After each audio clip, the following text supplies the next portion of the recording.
So we are still in the midst of a very, very interesting issue or drama. I don't really know the best word to put it behind the Samsung Galaxy camera and this whole entire moon debacle. So for those of you who don't know, Samsung was kind of, I guess, showcasing a fake moon when you were to go ahead and zoom into the actual photo of, or zoom into the actual moon on your camera app. Now, I think, again, I'm going to say my opinion for a little bit later. Now, that's pretty much what they were doing. I will say, to be completely honest, I don't really think they were completely in the wrong here. Like, they did kind of state that they were using AI and some other stuff. Were they reaching? Yeah, I think this was a complete reach. And it's one of those things that's kind of random. It's funny that they would almost fake something like this when, there's probably some other, things they could have highlighted within the camera. Like the S23s have really good cameras. But funny enough, there were a lot of other phone manufacturers who've done similar things like this, not trying to save Samsung and not trying to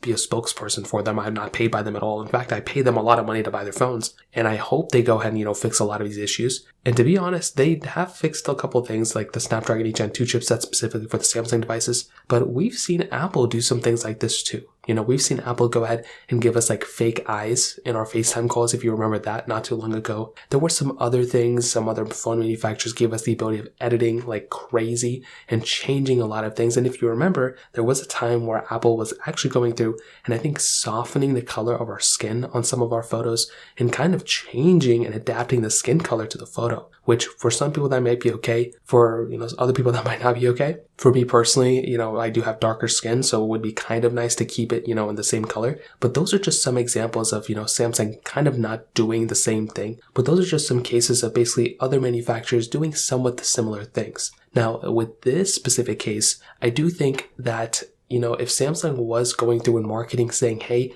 look at this really cool real picture of the moon, look what your Samsung phone can do, I think it's a completely different story than rather saying, hey, look at our Samsung phone zooming into the moon. We're using AI to enhance this photo, and you could do the same thing on your Galaxy S23 as well. So again, I don't know if it's like false advertising or if it's like a fake thing. I definitely do think it's them reaching, and if they're saying that, hey, this is a real picture of the real moon that your real camera took, I think that's completely fake. So basically what they were doing, they were detecting the picture of the moon, they were overlaying that image with a real picture of the moon, and that's basically what they were doing. I think it's kind of interesting, like it's an interesting thing they did. But I also do think that if Samsung was going to be doing something similar to this, I think they should have went ahead and pretty much, I guess, adjusted their marketing. Because again, I do think it can be, reach, which made people, think that it's kind of like a fake thing rather than, a really good camera. So that pretty much covers it up. If you have any other thoughts or questions, let me know in the comment section below. Hit the like button, that would mean so much, but definitely hit that subscribe button. More importantly than everything else, I love every single one of you guys. Hopefully I'll catch you guys in the next video. Peace out till then.